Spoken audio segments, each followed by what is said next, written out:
So, of course, just a friendly disclaimer before we begin. These are solely my thoughts and opinions about the music of this group.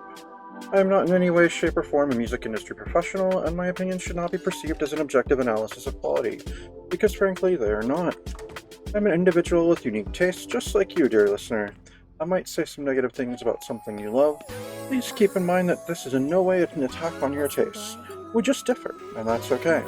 And if you want to argue, that's alright. There's a comment section you can make your own video to refute my views and express your own. Also, when I make these, I am listening on Spotify, so if I miss something, it wasn't there, or it was like, say, a live album, I'm not doing those.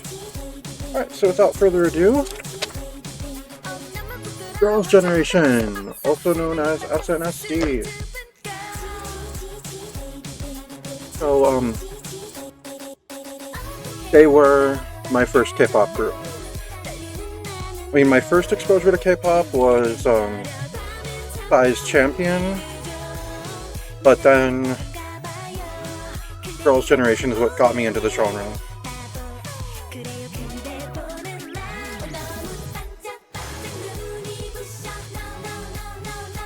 So this is my fifth favorite video, G.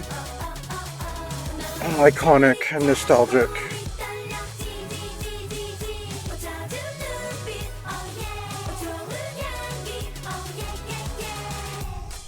The colorful pants and shorts, man.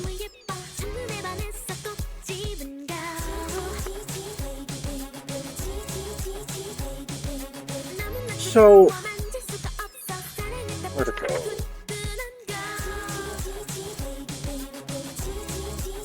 Oh, I missed something while printing out my notes. So unfortunately I have to go to the Google Doc. I didn't want to have to be looking at it on my phone, that's why I printed it out. But oh well, I've started recording and I don't feel like starting over.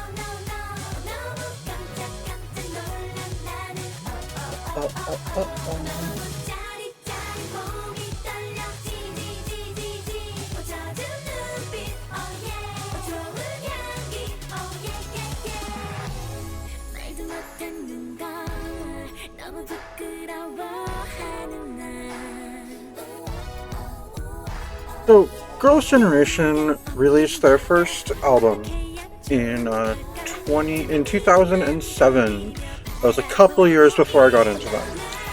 That was Girls' Generation.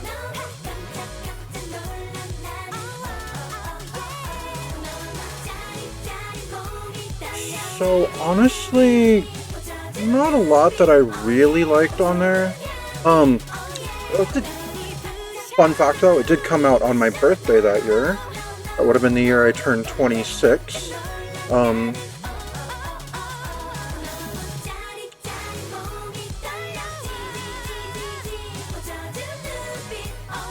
the first handful of tracks, Girls' Generation, Ooh La La, Baby Baby, and Kissing You, were like pleasant background.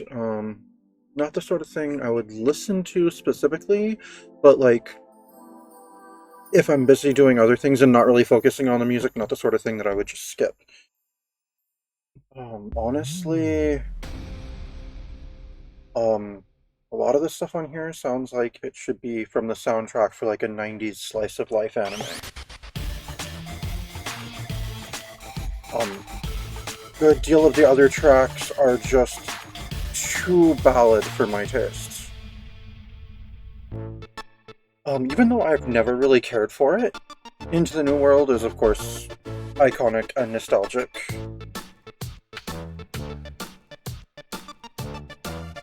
Oh, their phone ad, which unfortunately doesn't play in anything higher than 480.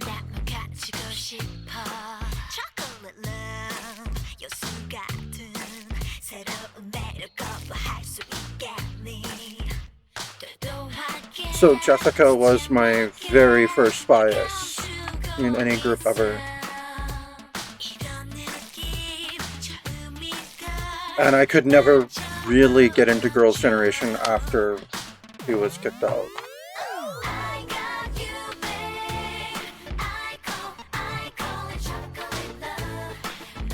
So then in March of 2008, they did a reissue of Girls' Generation that was called Baby Baby.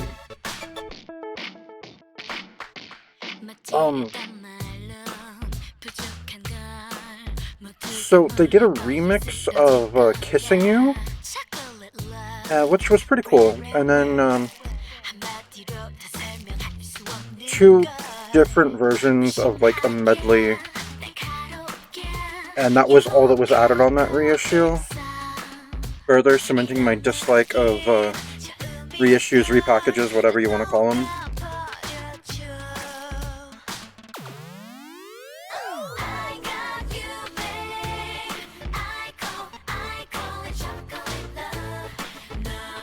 Oh, so nostalgic. In 2009, in January, they released the mini album for G, which, of course, I mean, as we heard already, G is a bop.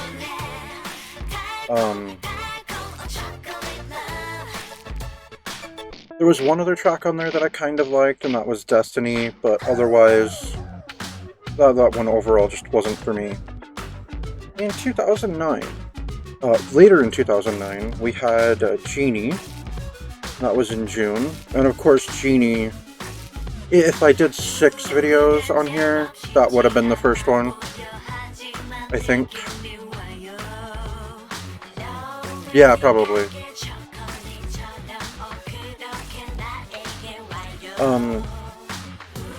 Etude, Girlfriend, Boyfriend were alright.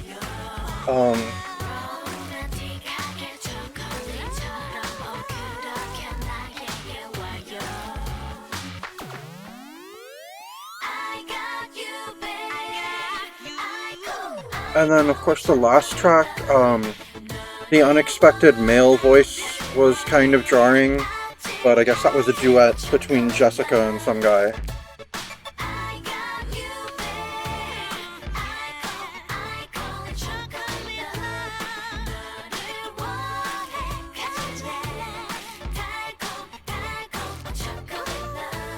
And then in January of 2010, they came out with O. And O was my introduction to Girls' Generation. Everything about that.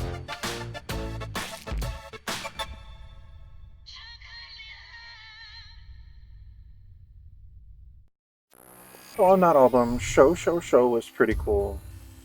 Sweet Talking Baby was alright. Be Happy was fun. As was Boys and Girls. And Stick With You was pretty good too. G and Genie were also included on that album. And here we have my third favorite video, Run Devil Run. Which brings us to the repackage of O in March 2010, Run Devil Run, which is one of the few albums that I actually own.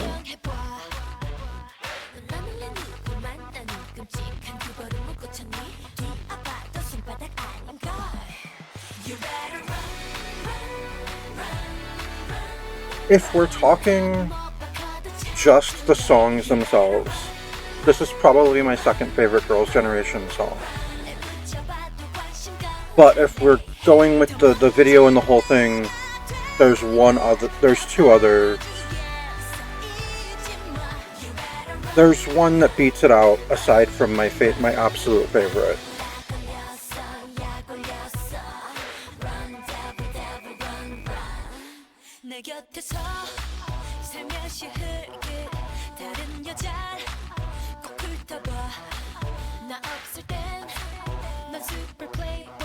Man, this is 15 years old.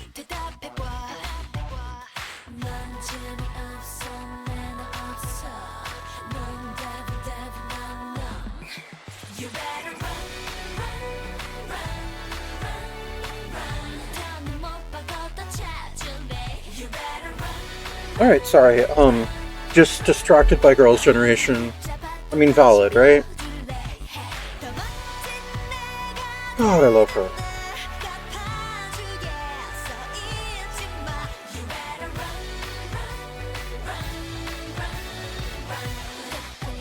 I think I'm going to have to do a video all about my thoughts and feelings on Jessica's novels. Actually, honestly, talking about Shine probably isn't necessary, but about Bright, I definitely need to talk more in depth about that.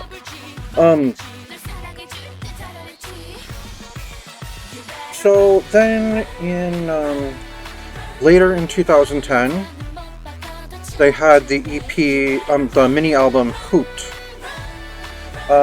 Hoot was way better than I remembered. I distinctly remember disliking it, like when it came out, but I really liked it a lot more now. I mean, I haven't listened to it in several years, so I don't know.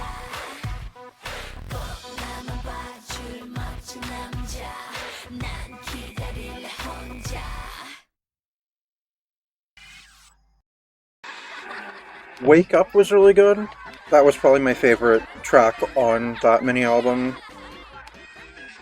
Ah, here we go. My introduction to a girl's generation. Like, and the way that Jessica is in this video, and the way she's styled and such, was pretty much designed to get me to fall for her. She was like exactly my type at the time. Like, exactly.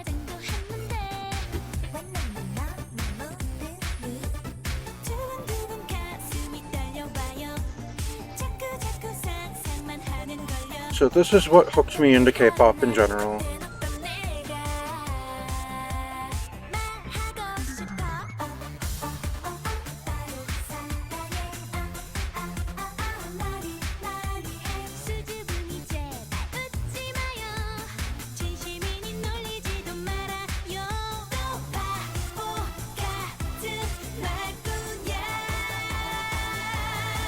If I'm being completely honest, Taeyeon's probably my wrecker.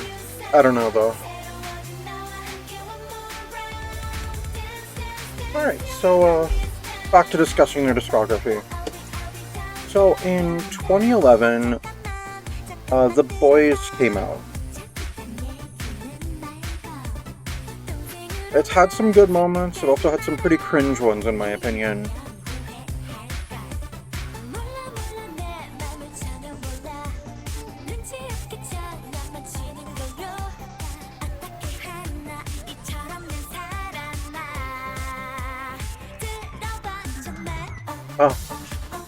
One particularly notable thing, there was My J. It sounds like it should be used in one of those sappy scenes in a K-drama, but like specifically one of the ones where the character suddenly realizes like they have feelings for someone else. Oscar was okay. Top Secret was one of the best ones on the album. Oh, and then Vitamin sounds like a K-drama track where both of the main characters finally realize that they're in love with each other. And then Mr. Taxi is just my favorite Girls' Generation song. I don't know why, but it just grabs me. And then The Boys itself was more enjoyable as the English version, which is weird for me because it's usually the exact opposite when it comes to K-pop. Then in January 2013, they released I Got a Boy, which was alright. Dancing Queen was pretty good. Baby Maybe was nice. Talk Talk was alright. It had a kind of swaggy feeling to it. Promise was a little too R&B for 90s R&B for me.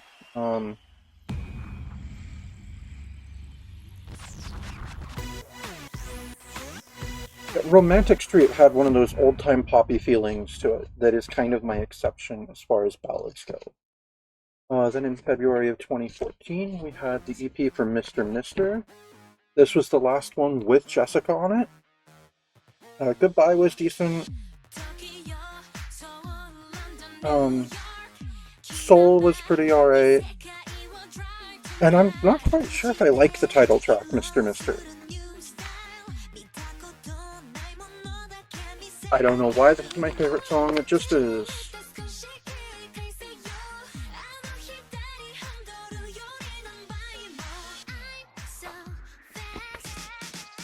Alright, so then we've got their 3 albums after Jessica. So Lionheart came out in 2015. Lionheart was okay. Had a kind of 50s bubblegum feeling that gets kind of grating by the end of the song.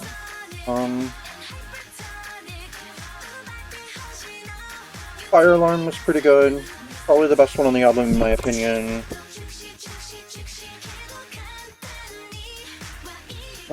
But overall, not really all that grabbing. Well, then in 2017, they had a Holiday Night. Girls Are Back was pretty funky, which is a good thing in my opinion. All Night was pretty good too. Holiday was nice. Probably my favorite on there. Fan was okay. Sweet Talk was good. Love is Bitter was pretty good too. And then there were a bunch of like more ballady songs that we all know I don't like. And then their last album in August of 2022, Forever One. This album was a mess in my opinion. Forever One had like a really Twice vibe to it. It had like this really Twice third gen feel to it that did not suit Girls' Generation at all. Lucky also sounds like it should be a Twice song. But it doesn't mismatch with the group nearly as much. 17 was alright. Villain was very 4th gen. And kind of jarring for them doing. Almost as much as Forever One was. Honestly, that one sounds like it could have been an ITZY track.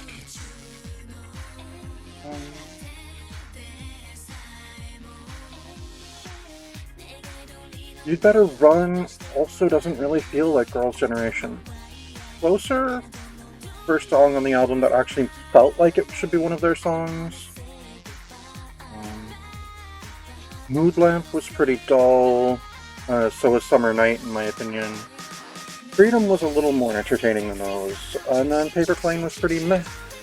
Yeah, honestly, that album to me just felt like they were trying to reinvent Girls' Generation as a more modern group, which just felt like disingenuous to Girls' Generation.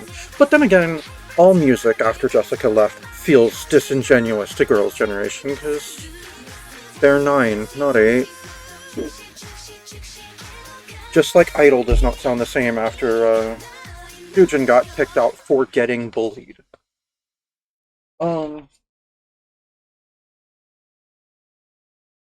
So yeah, honestly, a lot of B-sides that I'd never listened to before that were pretty good, and a lot that are reaffirm why I rarely listen to B-sides. So yeah, this has been Some Guy Listens to It All, Chapter 3, Girls' Generation, and I'm some guy you've never heard of.